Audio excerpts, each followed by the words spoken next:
Inspiradores y fundadores de la Escuela Crítica de Frankfurt. Erich Fromm. Erich Fromm fue un filósofo humanista, psicólogo social y psicoanalista.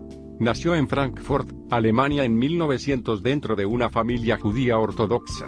Su padre era un hombre de negocios, muy temperamental y con muchos cambios de humor, y su madre sufría de depresión.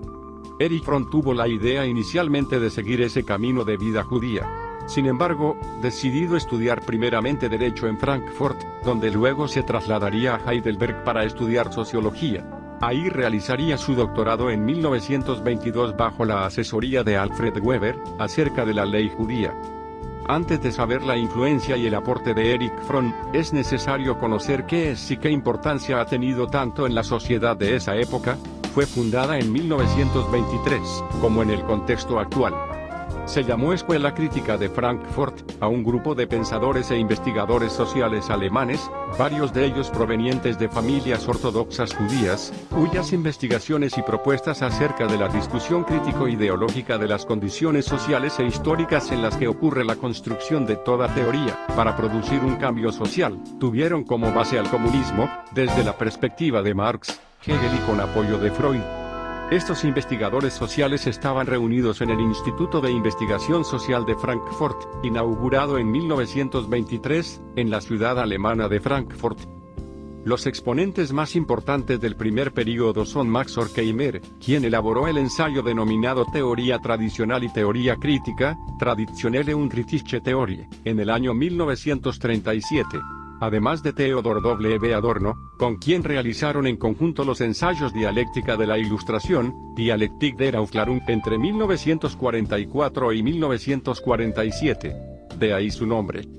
Posteriormente, en 1981 surge el teórico Jürgen Habermas, y su obra de Teoría de la Acción Comunicativa, donde describe el concepto de acción comunicativa, considerándolo un mejor trabajo a partir de las anteriores teorías.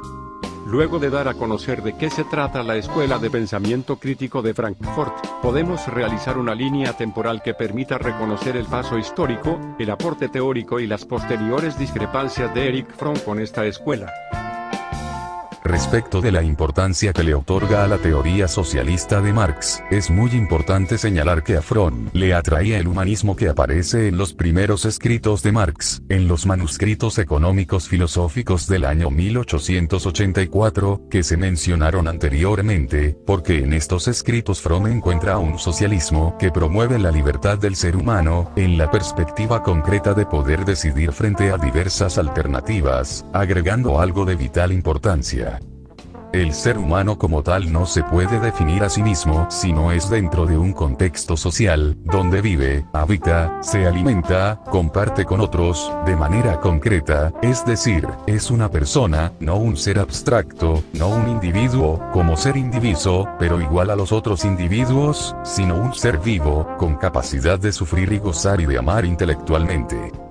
Es en este sentido que Fromm le otorga más R. Fromm es claro al señalar que la única manera de alcanzar la libertad es a través del análisis histórico y social, en un verdadero psicoanálisis, alcanzando la autoconciencia y el autoconocimiento, pero en un contexto histórico que le permite tener opciones. Lo que él llama el alternativismo.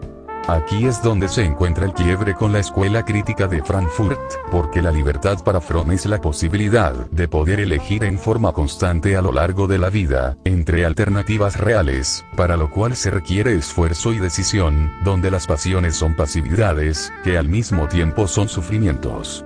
Entonces, el ser humano es el resultado creador de la continuidad de elecciones entre alternativas, es decir, poner en práctica el libre albedrío, donde la libertad existe porque antes hubo la oportunidad de decidir.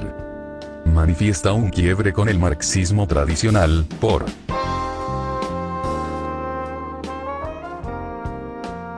no existe en estos seres humanos la decisión de ser libre frente a la realidad, porque prefiere someterse al régimen totalitario, de destrucción masiva.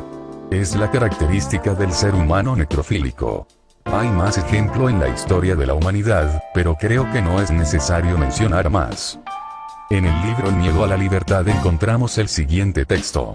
Las pasiones fundamentales del hombre no están enraizadas en sus necesidades instintivas, sino en las condiciones específicas de la existencia humana, en la necesidad de hallar una nueva relación entre el hombre y la naturaleza, una vez perdida la relación primaria de la fase prehumana. Para esta relación del ser humano con la naturaleza, consigo mismo y con los demás, se requiere de autoconocimiento, autoaceptación, esfuerzo y alternativas. Según lo antes explicado, Fromm no concibe la libertad del ser humano.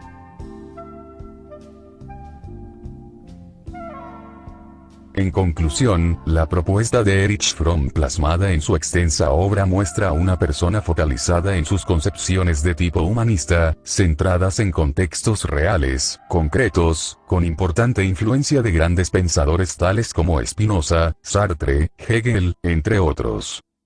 Potenció al ser humano en el psicoanálisis, de tal manera que éste no está determinado por la libido no por las experiencias en la primera infancia en relación con la madre, sino en su capacidad del propio ser humano de poder determinar su propia realidad y decidir sobre ella, alcanzado la autoaceptación y el autoconocimiento, a partir de la razón.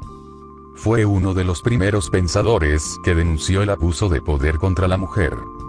En 1965, luego de 3 matrimonios, un divorcio y una viudez, y de años prolíficos en ensayos, vuelve a Europa, a Suiza, falleciendo en 1980, días antes de su cumpleaños número